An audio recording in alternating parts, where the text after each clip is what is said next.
आज हम लोग क्लास 10th का वन शॉट रिवीजन करने वाले हैं लाइट चैप्टर का। इसमें हम सब कुछ कवर करेंगे, रिफ्लेक्शन, रिफ्रैक्शन, मिरर, लेंसेज, सब कुछ। तो अब शुरुआत करते हैं रिफ्लेक्शन ऑफ लाइट से। तो रिफ्लेक्शन ऑफ लाइट, लाइट का एक ऐसा फिनोमिना होता है जिसमें जो लाइट होती है वो बाउंस बैक करती है किसी पॉलिश्ड सरफेस से, जैसे कि mirror. Bouncing back of light when it hits a polished surface like a mirror. बाद बारी आती है लॉज ऑफ रिफ्लेक्शन की। तो लॉज ऑफ रिफ्लेक्शन के दो लॉज होते हैं मेन। सबसे पहला, जो एंगल ऑफ इंसिडेंट होता है वो हमेशा एंगल ऑफ रिफ्लेक्शन के इक्वल होता है, और तीसरा, जो इंसिडेंट रे और जो नॉर्मल और रिफ्लेक्टेड रे है वो हमेशा एक ही प्लेन पर लाई करते हैं। अब बारी आती है स्फेरिकल मिरर्स की। तो स्फेरिकल मिरर्स हम लोग के दो टाइप के होते हैं। पहला होता है कॉनकेव मिरर, दूसरा होता है कॉन्वेक्स मिरर। कॉनकेव मिरर जो अंदर के साइड से हमारा जो रिफ्लेक्शन होता है वो करवाता है लाइट का। उसका जो बाहर का सरफेस होता है वो पॉलिश होता है, जैसे स्पून होता है, उसमें जो अंदर का पार्ट होता है वो होता है कॉनकेव मिरर की तरह, जैसे वो बिहेव करता है। ठीक है, वो जैसे चम्मच है, जो अंदर का पार्ट है तो उसको कॉनकेव मिरर मानो, तो उसके जो बाहर की जो सरफेस है वो पॉलिश रहेगी, सिल्वर पेन से वो पॉलिश जाती है। और जो चम्मच का बाहर वाला पार्ट होता है, ये वाला, ये जिसमें रिफ्लेक्शन करता है, जो लाइट की रिफ्लेक्शन करता है, वो वैसा ही सेम होता है कॉन्वेक्स मिरर। जो कॉन्वेक्स मिरर होता है उसका आउटर पार्ट लाइट की वो रिफ्लेक्शन करता है, और जो कॉनकेव मिरर होता है उसका अंदर का पार्ट अपना रिफ्लेक्शन शो करता है। तो अब हम लोग पढ़ लेते हैं कि जो मिरर्स होते हैं उनके कौन कौन से पार्ट होते हैं जो हम लोग आगे यूज करने वाले। तो सबसे पहला होता है pole. Centre is reflecting surface of a spherical mirror. दूसरी बारी आती है सेंटर ऑफ कर्वेचर की। तो जो मिरर होता है वो किसी स्फेरिकल का पार्ट होता है, किसी स्फेरिकल का जो सेंटर होता है वो ही एक मिरर का भी सेंटर होता है, और जो रेडियस उस मिरर की होती है वही रेडियस स्फीयर की होती है, वही रेडियस उस मिरर की भी होती है। ठीक है, और जो प्रिंसिपल एक्सिस है वो जो line P to C join कर रही है ना हमारे लाइन का है बारी रेडियस ऑफ कर्वेचर, वो बता दिया। यानी स्फेयर का जो पार्ट होता है जिससे वो मिरर निकाला गया होता है, जो रेडियस होता है उस स्फेयर का वही रेडियस होता है उस मिरर का भी। अगली बारी आती है प्रिंसिपल फोकस और फोकल लेंथ की। तो प्रिंसिपल फोकस वैसा पॉइंट होता है जहां से जो रेस इनफाइनाइट से आती है और मर्ज कर देती है, उसको उस मिरर का फोकस बोलते हैं। और जो पोल से लेकर के फोकस तक की जो डिस्टेंस होती है उसको फोकल लेंथ बोलते हैं। जो कॉनकेव मिरर का फोकस होता है वो जब इनफाइनाइट से आता है तो उसमें वो कन्वर्ज करवा देता है, और जो कॉन्वेक्स मिरर का जो फोकस होता है वो कॉन्वेक्स मिरर डाइवर्जिंग नेचर का होता है, तो वो लाइट को अपना डाइवर्ज कर देता है, उसको हम लोग को मीट करवाना पड़ता है, और वो जो रेज जहाँ पे मीट करते हैं वो वहां पे कॉन्वेक्स लेंस का, कॉन्वेक्स मिरर का फोकस होता है। जब भी अगर तुमसे रेडियस निकालने को पूछता है तो जो रेडियस होता है वो हमेशा 2f के इक्वल होता है, 2 इंटू फोकल लेंथ। अब अगर जैसे दो लाइट रेज आ रही है, वो आकर के खुद मीट कर रही है और खुद ही इमेज बना रही है, तो वो हमेशा रियल इमेज देती है। और जो लाइट रेज आती है इमेज से टकरा करके और वापस चली जाती है, तो उसमें ये पता नहीं चलता कि वो इमेज बना रही है कि नहीं, वो अपना इमेज बनाते नहीं, वो हम लोग को अपने आप मिलवानी पड़ती है वो लाइट रेज पीछे से एक्सटेंड करके। ठीक है, तो वैसी जो इमेज बनती है वो बनती है वर्चुअल। जो रियल इमेज होती है वो हमेशा स्क्रीन पे बनती है, लेकिन जो वर्चुअल इमेज होती है वो कभी भी स्क्रीन पे नहीं बनती। वो रियल इमेज होती है वो हमेशा रियल इन्वर्टेड, यानी वो हमेशा उल्टी होती है। जैसा ये तुम्हारा ऑब्जेक्ट है तो जो रियल इमेज बनेगी वो हमेशा ऐसे उल्टी बनेगी, लेकिन जो वर्चुअल इमेज होती है वो हमेशा इरेक्ट होती है। यानी ये ऑब्जेक्ट है, ये ऑब्जेक्ट है, इससे राइट रेज आई तो जो तुम्हारी इमेज बनेगी वो भी ऐसे स्ट्रेट बनेगी। रियल इमेज जैसा ऑब्जेक्ट होता है वो वैसे उसकी उल्टी बनती है, लेकिन जो वर्चुअल इमेज होती है उसमें जो जैसा ऑब्जेक्ट रहता है वो भी सेम वैसा ही बनती है। अब इसके बाद कॉनकेव मिरर के हम लोग रूल्स देख लेते हैं कि कौन कौन से रूल्स फॉलो करके हम लोग इमेज बनाते हैं। तो सबसे पहला रूल होता है, अगर जो लाइट रे है वो इनफाइनाइट से आती है तो वो हमेशा फोकस से मीट करती है। इसका दूसरा रूल इसके ही उल्टा होता है, अगर वो फोकस से निकल रही है तो वो पैरेलल जाती है मिरर से। ठीक है, वो पैरेलल जाती है इनफाइनाइट तक, या फिर जहां तक इमेज मीट करे।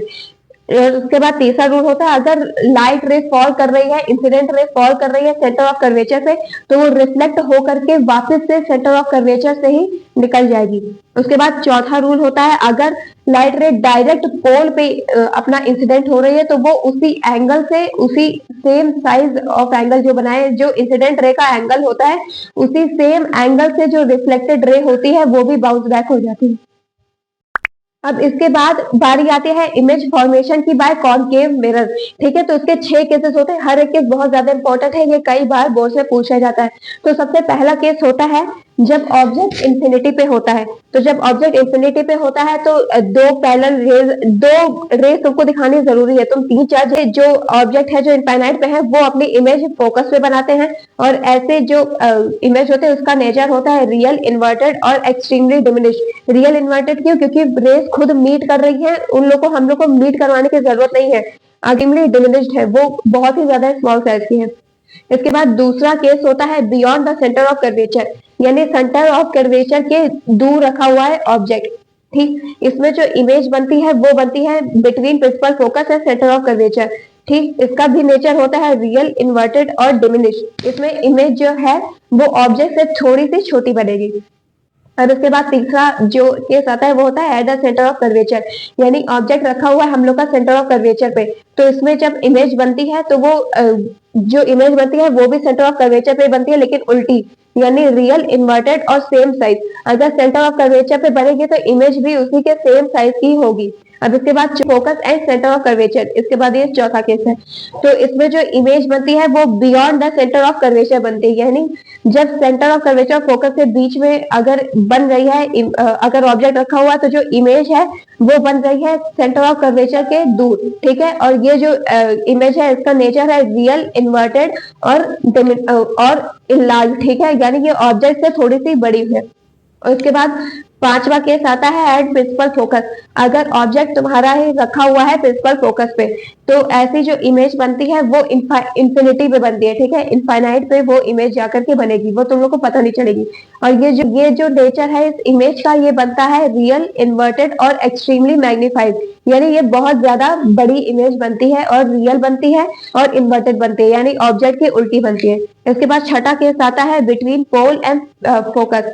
तो जब पोल और फोकस पे बनती है, ये बहुत ही ज्यादा इंपॉर्टेंट केस होता है। ये कॉनकेव मिरर में जब भी ये फोकस और पोल यानी एकदम पास में आ जाए मिरर के, तब वो इमेज बनती है बिहाइंड द मिरर। ठीक है, बिहाइंड द मिरर बनेगी। इसमें तुम लोग को वो लाइट रेस खुद मीट करवानी पड़ती है, और इसका जो नेचर होता है वो होता है वर्चुअल, इरेक्ट और मैग्नीफाइड। यहाँ पे एनसीईआरटी की एक टेबल देखो, उसमें सारे केसेस खूब मतलब एक लाइन से लिखा हुआ है, टेबुलर फॉर्म है। इसमें हर एक केस इंपॉर्टेंट है, तुमको हर एक केस के बारे में जानकारी होनी चाहिए।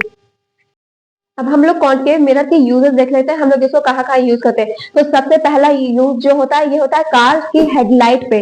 ठीक, ये दूसरा ये टॉर्च में यूज होता है, और तीसरा ये जो हम लोग सोलर फर्नेस यूज करते हैं ना, जो सोलर फर्नेस या फिर वो जिससे हम लोग खाना पकाते हैं, तो सन की जो एनर्जी है ना, वो सनलाइट वो सीधे आकर के ट्रैप होती है फोकस पे, हम लोग उसको ऐसे अलाइन करके रखते हैं। तो सनलाइट जब डायरेक्ट फोकस पे पड़ेगी तो हर एक्सट्रीमली हाई हीट वो वहां पे कंसंट्रेट हो जाती है, और खाना हम लोग का बहुत ही आसानी से पक जाता है।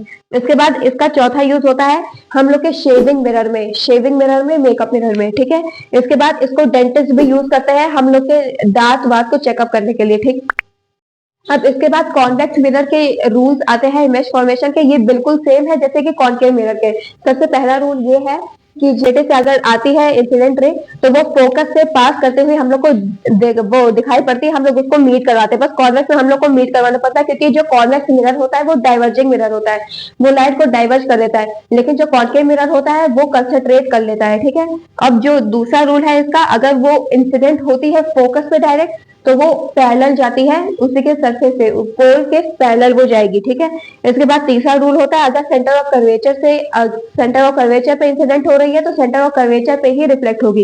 इसके बाद चौथा रूल, जब वैसा ही सेम, जब ये पोल पे डायरेक्ट आकर के इंसिडेंट हो जाती है तो ये उसी एंगल से, जिस एंगल से इंसिडेंट रे आई है उसी एंगल से रिफ्लेक्टेड रे भी पास आउट हो जाती है।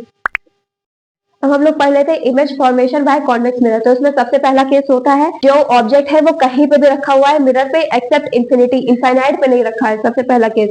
तो जब ये इनफाइनाइट पे नहीं रखा रहता है तो जो इमेज बनती है वो बनती है पोल और फोकस के बीच में, और इसकी जो कैरेक्टरिस्टिक्स होती है इमेज की वो होती है वर्चुअल, इरेक्ट और डिमिनिश। ठीक है, वर्चुअल और इरेक्ट क्यों? क्योंकि वर्चुअल यानी हम लोग को खुद मीट करवानी पड़ी है, उसमें हम लोग खुद मीट करवाते हैं, और इरेक्ट यानी जो ऑब्जेक्ट है वो उसी जैसा ऑब्जेक्ट है वैसे ही डायरेक्ट इमेज बन करके हम लोग को मिल जाती है, और डिमिनिश्ड है, जैसा ऑब्जेक्ट है उससे बस थोड़ी सी छोटी सी इमेज हम लोग को मिलती है।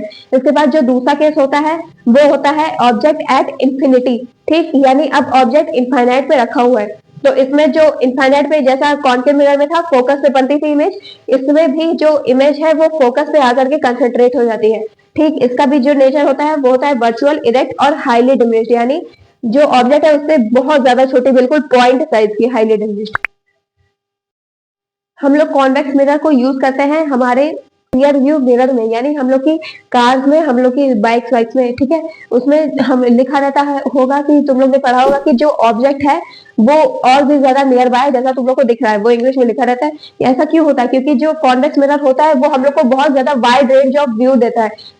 जो ऑब्जेक्ट तुम लोग के पीछे है वो और आगे होते हैं, लेकिन जो हम लोग की कार या फिर स्कूटी या फिर बाइक की जो शीशे होते हैं उससे हम लोग को और भी ज्यादा दूर तक का दिखता है। तो ये इसको हम लोग अपनी व्हीकल्स में यूज करते हैं। अब हम लोग कैसे कैसे साइन कन्वेंशन यूज करते हैं अपने न्यूमेरिकल्स में। तो सबसे पहला हम लोग को रूल फॉलो करना पड़ता है कि हम लोग को हर एक डिस्टेंस पोल से ही लेनी पड़ती है।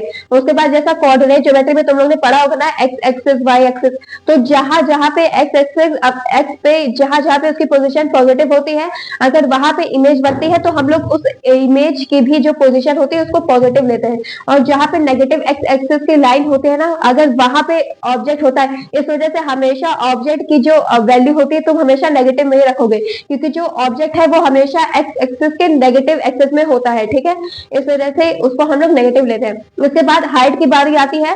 अगर जो हाइट है वो सीधे बनी हुई है एक्स एक्सिस में, यानी सीधे, यानी पॉजिटिव वाई एक्सिस में, पॉजिटिव वाई एक्सिस में है तो इसको हम लोग पॉजिटिव लेंगे। लेकिन अगर जो इमेज है वो नीचे के साइड बनी हुई है यानी नेगेटिव वाई एक्सिस में, तो उसकी जो वैल्यू होती है वो भी हम लोग फॉर्मूला में, न्यूमेरिकल में हम लोग नेगेटिव ही लेते हैं। अब इसमें हम लोग देख लेते हैं मिरर फॉर्मूला। तो मिरर फॉर्मूला होता है 1/f is equal to 1/v plus 1/u।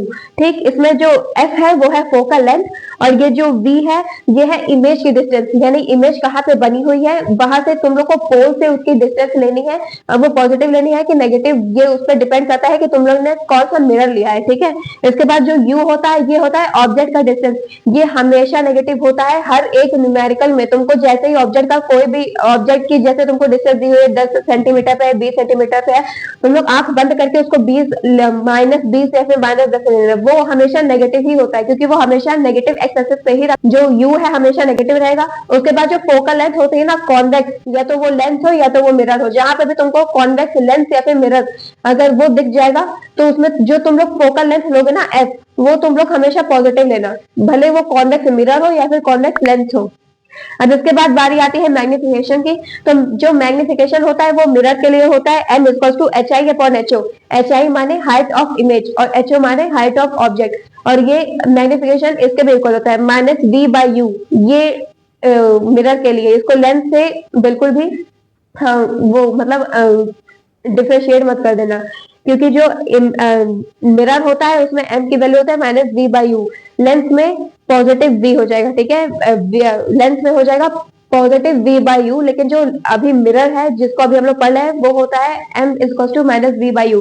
तो टोटल, अब इसके बाद बारी आती है स्फेरिकल लेंसेज की। लेंसेज जिसको हम लोग अपने आंखों में जैसे यूज करते हैं ना, चश्मे वश्मे वगैरह में, और बाकी भी जगह यूज करते हैं, अभी हम लोग देखेंगे और उसके बाकी के यूजेस। तो जो स्फेरिकल लेंसेज होते हैं इसमें एकदम जो तुम लोग का जैसे मिरर वाला था ना, ये फोकस इधर, सेंटर ऑफ कर्वेचर और ये पोल, ये सब थोड़ा बहुत अलग सा हो जाता है। इसमें जो मिरर्स होते हैं ना, इसमें ऑप्टिकल सेंटर होता है जो कि उनके बीचों बीच लाई करता है। उसके बाद इनके दो फोकस होते हैं, पहला f1 दूसरा f2, और इनके जो जैसे सेंटर ऑफ कर्वेचर था ना उसमें मिरर में, तो उसमें जो सेंटर ऑफ कर्वेचर है ना, तुमको वहां पे जैसे f1 लिखा है तो तुमको वहां पे 2f1 लिखना पड़ेगा। उसके बाद जो f2 लिखा है तुमको वहां पे 2f2 F2 लिखना पड़ेगा। यह भी आगे हम लोग देखेंगे। पहले तुम लोग ऑप्टिकल सेंटर का ध्यान रखना कि जो लेंस है उसके बीचों बीच उनका सेंटर पाया जाता है, जिसको ऑप्टिकल सेंटर बोलते हैं। लेते हैं प्रिंसिपल फोकस और फोकल लेंथ की इन लेंसेज की। तो जो कॉन्वेक्स लेंस होते हैं उनका जो अगर लाइट रे तुम्हारे पैरेलल आ रही है लेंस के, तो वो कन्वर्ज करती है उसमें F2 में। ये कॉन्वेक्स लेंस की बात होती है। जो कॉन्वेक्स लेंस होता है ना, वो बीच में मोटा सा होता है, ठीक है, थिक होता है, लेकिन जो कॉनकेव लेंस होता है वो थिन होता है, ठीक। और अगर जैसे कॉनकेव लेंस है, जो कॉनकेव लेंस होता है वो इसमें डाइवर्जिंग होता है। जो मिरर था कॉनकेव मिरर वो कन्वर्जिंग था, लेकिन जो लेंस है वो कॉनकेव लेंस वो डाइवर्जिंग नेचर का होता है। अगर उसमें लाइट पैरेलल से आती है तो वो डाइवर्ज कर जाती है और ये मीटअप करते हुए दिखाई देती है F1 पे। लेकिन वही कॉन्वेक्स लेंस में ये जो लाइट रेज अगर पैरेलल आती है तो वो मीटअप करते हुए दिखाई देती है F2 पे। अब हम लोग इमेज फॉर्मेशन के रूल्स पढ़ लेते हैं कॉन्वेक्स लेंस के लिए, यानी कन्वर्जिंग लेंस, ठीक।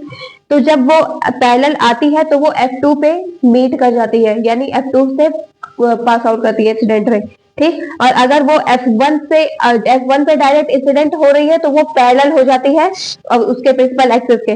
तीसरा रूल होता है, अगर वो ऑप्टिकल सेंटर पे आकर के डायरेक्ट इंसिडेंट हो रही है तो वो ऑप्टिकल सेंटर पे ही अपना रिफ्लेक्ट बैक हो जाती है। इसके बाद इमेज फॉर्मेशन आते हैं कॉन्वेक्स लेंस के। इसके भी 6 केसेस होते हैं। ये भी उतने ही इंपॉर्टेंट है जितने कि पहले वाले सारे रेस है। तो सबसे पहले हम लोग स्टार्ट करते हैं। सबसे पहला होता है, अगर जो पोजीशन ऑफ ऑब्जेक्ट है अगर वो इनफाइनाइट पे रखी हुई है, तो इनफाइनाइट पे अगर आती है तो इमेज कहाँ बनती है? फोकस पे। तो ऐसे ही इस पे भी जो वो पोजीशन ऑफ इमेज है वो भी फोकस पे ही जाकर के हम लोग को इमेज मिलेगी। और इसका जो नेचर होता है वो होता है रियल, इन्वर्टेड और हाईली डिमिनिश्ड, यानी पॉइंट साइज की हम लोग को एक इमेज मिलती है। इसका दूसरा केस होता है, अगर जो पोजीशन ऑफ ऑब्जेक्ट है अगर वो होती है इंफिनिटी और 2f के बीच में, ठीक है, इंफिनिटी या फिर 2f के बीच में ऑब्जेक्ट रखा हुआ है, तो जो इसकी पोजीशन ऑफ इमेज है वो भी बिटवीन f एंड 2f ही होती है, यानी जो इमेज है वो f और 2f के बीच में पाई जाएगी। और इसका जो नेचर होता है वो होता है रियल, इन्वर्टेड और डिमिनिश्ड, यानी ऑब्जेक्ट से थोड़ा सा छोटा हम लोग को इमेज मिलेगी, और रियल और इन्वर्टेड, ठीक। इसके बाद तीसरा केस आता है, अगर जो पोजीशन ऑफ इमेज है वो है 2f। तो जैसे सेंटर ऑफ कर्वेचर था ना कॉनकेव लेंस में, अगर सेंटर ऑफ कर्वेचर पे ऑब्जेक्ट रखा जाता था तो इमेज कहाँ बनती थी? उधर ही सेंटर ऑफ कर्वेचर पे। तो इसमें भी अगर 2f पे रखा हुआ है तुम्हारा ऑब्जेक्ट, तो तुम्हारी जो इमेज होगी वो भी 2f पे ही बनेगी, ठीक। और ये भी होती है रियल, इन्वर्टेड और सेम साइज। उसके बाद तुम लोग का चौथा केस आता है, अगर जो ऑब्जेक्ट है तुम्हारा रखा हुआ है f और 2f के बीच में, ठीक, f और 2f के बीच में, तो जो हम लोग की पोजीशन ऑफ इमेज होती है वो होती है 2f के बाद, ठीक, बियॉन्ड 2f के पीछे हम लोग की इमेज मिलेगी, और वो भी रियल, इन्वर्टेड और हल्की सी हम लोग को इलाज मिलेगी। इसके बाद हम लोग का पांचवा केस आता है एट f। अगर जो ऑब्जेक्ट है वो फोकस पे रखा हुआ है, तो जैसे कॉनकेव मिरर था उसमें अगर फोकस पे रखा हुआ था तो इमेज कहाँ बनती थी? उधर इंफिनिटी पे, ठीक। तो इसमें भी जो इमेज है वो बनेगी इंफिनिटी पे, और इसका जो नेचर होगा वो होगा रियल, इन्वर्टेड और हाईली इनलार्ज। बहुत ही लंबी इमेज हम लोग को मिलने वाली है, वो भी रियल और इन्वर्टेड। इसके बाद छठा केस जो कि बहुत ज्यादा इंपॉर्टेंट है, अगर रखा होता है हम लोग का ऑब्जेक्ट बिटवीन एफ एंड ओ यहाँ पे है ऑप्टिकल सेंटर, तो यहाँ पे भी हम लोग को जो इमेज है वो सेम साइड ऑफ लेंस मिलती है, क्योंकि ये जो है ये वर्चुअल इमेज है, ये हम लोग को खुद मीटअप करवानी पड़ती है ये लाइट रेज, ठीक है। इसकी वजह से ये जो इसका नेचर है इमेज का, ये होता है वर्चुअल, इरेक्ट और इनलार्ज, ठीक। हम लोग कॉनकेव लेंस के रूल देख लेते हैं कि कैसे कैसे हम लोग इमेज बनवाएंगे।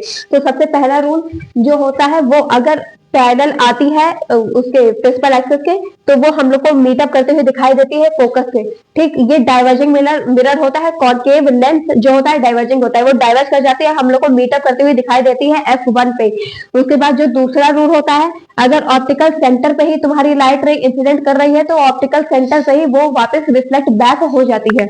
इसके बाद हम लोग पढ़ लेते हैं सारे जो भी केसेस है। इसके भी केवल 2 ही केसेस है, जैसे कॉन्वेक्स मिरर के जो दो केसेस है, वैसे ही कॉनकेव लेंस के भी 2 केसेस है। सबसे पहला केस होता है, अगर जो ऑब्जेक्ट है वो इंफिनिटी पे नहीं रखा है, ऐसे ही मिरर के किसी भी साइड रखा हुआ है, इंफिनिटी पे नहीं है, बाकी ऑब्जेक्ट जो है वो कहीं पे भी रखा हुआ है, तो ये जो है ये बनता है between F1 and O। F1 और O के बीच में हम लोग की इमेज हम लोग को मिलेगी।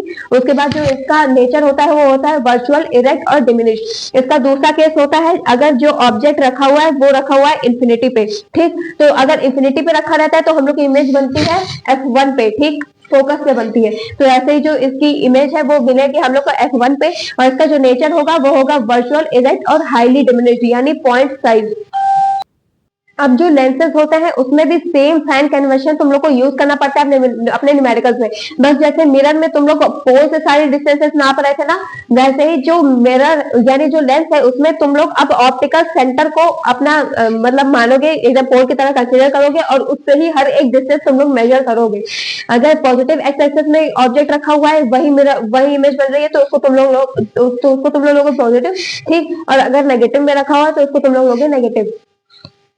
के बाद बारी आती है लेंथ फॉर्मूला की। तो जो लेंथ फॉर्मूला होता है वो होता है 1/f is equal to 1/v minus 1/u, ठीक है। इसमें बीच में माइनस है। जो मिरर था उसमें 1/v प्लस 1/u था, लेकिन जो लेंस है उसमें 1/v माइनस 1/u। और इसका आता है हम लोग का मैग्निफिकेशन। तो जो मैग्निफिकेशन होता है लेंस के लिए वो भी एकदम सेम होता है HI/HO, बस इसमें जो V/U वाला होता है ना इसमें पॉजिटिव भी होता है।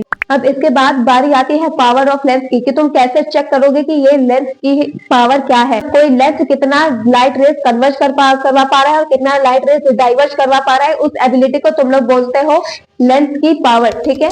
द एबिलिटी टू कन्वर्ज और diverge the rays of light is known as power, ठीक। जो पावर होता है वो जो फोकल लेंथ होता है उसका रेसिप्रोकल होता है, यानी P is equal to 1/f। ये होता है हम आती है पावर ऑफ कॉम्बिनेशन की। तो जो पावर ऑफ कॉम्बिनेशन होता है ना, ये जो कॉम्बिनेशन यानी पावर्स का कॉम्बिनेशन, तो P is equal to P1 plus P2 plus P3, यानी ऐसे हर एक करके तुम पहले पावर निकालोगे उसके बाद उसको ऐड कर दोगे।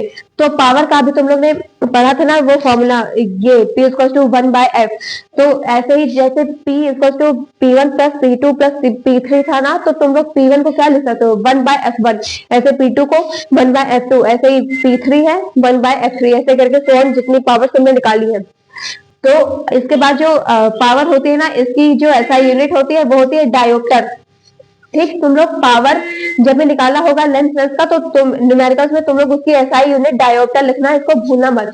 इसके बाद जो फोकल लेंथ होता है ना वो तुम लोग हमेशा मीटर्स में लेते हो, मीटर्स में लेकर के उसको मेजर करते हो, बाकी उसको अब तुम लोग ने देखा होगा कि जैसे पानी रखा हुआ है तुम और अगर किसी ट्रांसपेरेंट मीडियम में रखा हुआ है तो अगर तुमने उसमें पेंसिल डाली तो वो थोड़ी सी टिल्ट दिखती है। ऐसे ही रिफ्रैक्शन ऑफ लाइट भी काम करता है। रिफ्रैक्शन ऑफ लाइट यानी bending of light when it travels from one medium to another medium, यानी एक मीडियम से दूसरे मीडियम में जब भी ट्रेवल करती है तो वो जो बेंड करती है उसी को रिफ्रैक्शन बोलते हैं। अब इसमें दो केस आता है। सबसे पहला, अगर लाइट रे तुम्हारी रेयरर से डेंसर में एंटर कर रही है, और दूसरा अगर वो डेंसर से रेयरर में एंटर कर रही है। तो अगर लाइट रे रेयरर से डेंसर में तुम्हारी जो है वो ट्रेवल कर रही है, रेयरर तुम यहाँ पे ले लो एयर, ठीक है। रेयरर यानी तुम लोग ऐसे कंसिडर करो जहाँ पे भीड़ भाड़ नहीं है बिल्कुल भी, और जो डेंस है वहां पे खूब ज्यादा भीड़ भाड़ है, ठीक है। अब जो नॉर्मल से सट के मतलब वो ट्रेवल करती है, ठीक है, वो टूवर्ड्स द नॉर्मल मुड़ जाती है, यानी खूब ज्यादा भीड़ भाड़ है किसी रूम में और वहां पे तुम लोग को हल्का सा पतला सा रास्ता दिख रहा है नॉर्मल के पास, या ये दीवार के पास, दीवार को नॉर्मल मानो, तो लोग उससे सट करके निकलोगे ना। ऐसे ही जो लाइट रे होती है वो जब भी रेयर यानी जहाँ पे भीड़ भाड़ नहीं है, जहाँ पे उससे अगर ट्रेवल करती है तो वो नॉर्मल के टूवर्ड्स चली जाती है, उसे सट करके वो निकलती है, ठीक है, अपना रिफ्लेक्ट होती है। और ऐसे ही जो दूसरा केस होता है, अगर वो डेंसर यानी भीड़ भाड़ वाले एरिया से जाती है रेयरर में, यानी उसमें जहां पे भीड़ भाड़ नहीं है, यहाँ पे डेंसर तुम लोग ले लो वाटर, ठीक, वाटर है डेंसर और जो रेयरर है वो है एयर, ठीक। पहले इस लाइट को खूब ज्यादा भीड़ भाड़ मिली, उसके बाद ये दूसरे मीडियम में ट्रेवल करती है जहाँ पे भीड़ भाड़ नहीं है, तो ये एकदम मजे में अपना ट्रेवल करेगी। इसको ये तब चली जाती है अवे फ्रॉम द नॉर्मल, ठीक है। अब इसके बाद अगली बारी आती है रिफ्रैक्टिव इंडेक्स की। Refractive measurement of how dense a medium is, यानी जो लाइट ट्रेवल कर रही है तो उसका मेजरमेंट की जो भी जिस भी मीडियम से वो ट्रेवल कर रही है वो मीडियम कितना डेंस है। ये जो फॉर्मूला होता है ये उसकी डेंसिटी बताता है हम लोग को कि कितना डेंस है जिस भी मीडियम से वो लाइट रे ट्रेवल की है। तो इसमें सबसे पहले डायग्राम तुम लोग को बन के आ रहा है। इसमें जो पहली लाइट रे है जो इंसिडेंट हुई है वो N1 है, पहले सबसे पहला मीडियम N1, फिर उसके बाद वो N2 में जाकर के अपना बेंड हो जा रही है।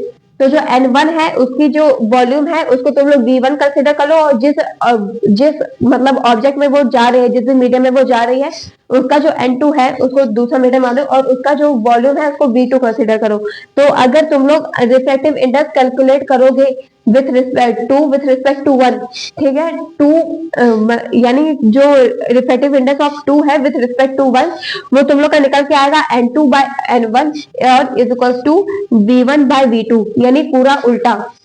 इसके बाद बारी आती है एब्सोल्यूट रिफ्रैक्टिव इंडेक्स की। तो एब्सोल्यूट रिफ्रैक्टिव इंडेक्स बिल्कुल सेम वैसे ही रिफ्रैक्टिव इंडेक्स की तरह है, बस जो इसमें पहला मीडियम होता है ना वो एयर होता है, बाकी जो दूसरा मीडियम होता है वो कोई भी मीडियम, ठीक। इसमें बस पहला कंडीशन यह है कि वो एयर होना चाहिए सबसे पहला मीडियम, और दूसरा मीडियम तुम कोई भी ले लो। इसका जो फॉर्मूला होता है वो होता है N is equal to C by V। यहाँ पे जो N है वो मीडियम है, ठीक है, और मतलब जो रिफ्रैक्टिव इंडेक्स है ये उसको N से रिप्रेजेंट कर रहे हैं। उसके बाद जो C है ये है रिफ्रैक्टिव इंडेक्स ऑफ एयर, ये हमेशा 1 होती है। तुम जैसे ही जो भी तुम लोग को क्वेश्चन दिखे उसमें C बाय V है ना, ये जो C है ये होता है एयर का रिफ्रैक्टिव इंडेक्स, ये हमेशा 1 होता है। उसके बाद जो V है वो दूसरा मीडियम है, वो जिसमें ट्रेवल कर रही है। ये जो V है इसकी वैल्यू तुम लोग को दी हुई रहती है, अगर ना भी दी गई हो और अगर तुम लोग चाहते हो कि याद रख सको तो जो रिफ्रैक्टिव इंडेक्स ऑफ ग्लास होता है, यानी जो एयर के अलावा दूसरा मीडियम तुम लोग का ग्लास दिया हुआ है तो ग्लास में तुम लोग वैल्यू पुट करना 1.5, और अगर वाटर में वो ट्रेवल कर रही है तो उसकी वैल्यू होती है रिफ्रैक्टिव इंडेक्स की 1.8। अब इसके बाद बारी आती है रिफ्रैक्शन थ्रू ग्लास स्लैब, ठीक। अब इसमें जो ग्लास स्लैब रखा हुआ तुम लोग का, अगर उससे जो लाइट रे इंसिडेंट करती है तो जो जैसे मान लो एयर में रखा हुआ है, ठीक, एयर था उसका N1, ठीक, उसके बाद वो ग्लास है, जो एयर है वो क्या है, रेयरर है कि डेंसर है, वो रेयरर है, ठीक। अब उसके बाद वो ट्रेवल करती है ग्लास में, तो जो ग्लास है वो डेंसर मीडियम है, तो रेयरर से जब डेंसर आती है कोई लाइट रे तो वो कहाँ जाती है, नॉर्मल के टूवर्ड्स दी नॉर्मल जाती है, ठीक है, तो वो नॉर्मल की तरफ बेंड हो जाती है। उसके बाद ग्लास से अपना वो ट्रेवल कर रही है, उसके बाद जब वापस से वो पूरा ट्रेवल कर चुके हैं अब उसको वापस से एयर में जाना है। तो अब क्या हुआ, पहला मीडियम क्या था, ग्लास, दूसरा मीडियम क्या था, एयर, ठीक। तो अब ये लाइट रे जा रही है डेंसर से रेयरर की तरफ, तो जब ये डेंसर से रेयरर की तरफ जाती है तो ये अवे फ्रॉम द नॉर्मल हो जाती है। अब ये जो अवे फ्रॉम द नॉर्मल ये निकली है ना, ये रे, इसको इमरजेंट रे बोलते हैं, ठीक, इमरजेंट रे। सबसे पहली वाली जब वो इंसिडेंट हुई थी तो उसको इंसिडेंट रे बोलते हैं। अब जब आखिरी में ये अपना निकली है एकदम ग्लास स्लैब के छोड़ के नीचे से तो उसको बोलते हैं इमरजेंट रे, ठीक। अब इसमें एक पाथ तुम लोग को दिख रहा होगा, यानी अगर इंसिडेंट रे को वो ग्लास स्लैब ना मिलता, ठीक, तो वो अपना वैसे ही ट्रेवल करती जाती, तो जो डिस्टेंस बनती है ना इमरजेंट रे और वो इंसिडेंट रे के बीच में उसको बोलते हैं लेटरल डिस्प्लेसमेंट। ये शायद तुम लोग की बुक में नहीं है तो कोई बात नहीं, इसको ना भी याद रखो, लेकिन ये बात जरूर याद रखना कि जो इमरजेंट रे होती है ना वो हमेशा इंसिडेंट रे के पैरेलल रहती है, ठीक है, इमरजेंट रे हमेशा पैरेलल रहती है इंसिडेंट रे के। और दूसरा ये कि जो एंगल ऑफ इमरजेंट है ना, एंगल ऑफ इमरजेंस वो हमेशा एंगल ऑफ इंसिडेंस के इक्वल होता है, यानी जिस एंगल से इंसिडेंट रे आ रही है उसी एंगल से वो होती हुई उस ग्लास स्लैब से निकलती है। बाद बारी आती है लॉस ऑफ रिफ्रैक्शन की। तो इसमें जैसे लॉस ऑफ रिफ्लेक्शन था ना, इसमें भी बिल्कुल सेम है, सबसे पहला वाला, यानी जो इंसिडेंट रे है और जो नॉर्मल है और जो रिफ्रैक्टेड रे है ये हमेशा एक ही प्लेन पे लाई करती है। इसके बाद इसका दूसरा वाला जो लॉ है वो बहुत ही ज्यादा इंपॉर्टेंट है, बहुत ही ज्यादा इसमें न्यूमेरिकल पूछे जाते हैं।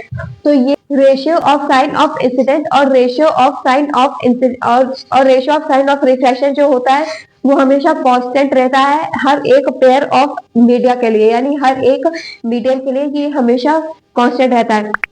अब आता है केस ऑफ नो बेंडिंग, यानी जो लाइट रे है वो एक मीटर से दूसरे मीटर में आ रही है तो वो बेंड कब नहीं करेगी। तो उसका एक केस होता है कि अगर जो नॉर्मल है ना उसी पे इंसिडेंट रे आकर शूट, मतलब आकर के शूट करे, ठीक है। अगर जो नॉर्मल है उससे परपेंडिकुलरली जो इंसिडेंट रे है वो आकर के अपना इंसिडेंट हो जाए, तो इसमें जो होता है अगर वो चेंज होता है ना मीडियम भी, तो उसमें जो रिफ्लेक्टेड रे होती है ना वो भी नॉर्मल के ही परपेंडिकुलर जाकर मतलब चली जाती है। तो इसमें जो एंगल आई होता है वो भी जीरो और एंगल आर जो होता है वो भी जीरो, यानी अब ये जो इंसिडेंट रे है ये तुम लोग की बेंड हुई ही नहीं। चैप्टर यहाँ पे समाप्त होता है। बहुत ही क्रिस्प वे में हमने ये बताने की कोशिश की है, बहुत ही कम टाइम में ये चैप्टर निपटाने की भी कोशिश की है। हर एक रे डायग्राम भी बताया, हर एक रे डायग्राम मतलब ड्रॉ करके बताया, भले फास्ट स्पीड ही। ठीक, इस चैनल को लाइक शेयर और सब्सक्राइब करें, हमें सपोर्ट करें। Tata bye bye.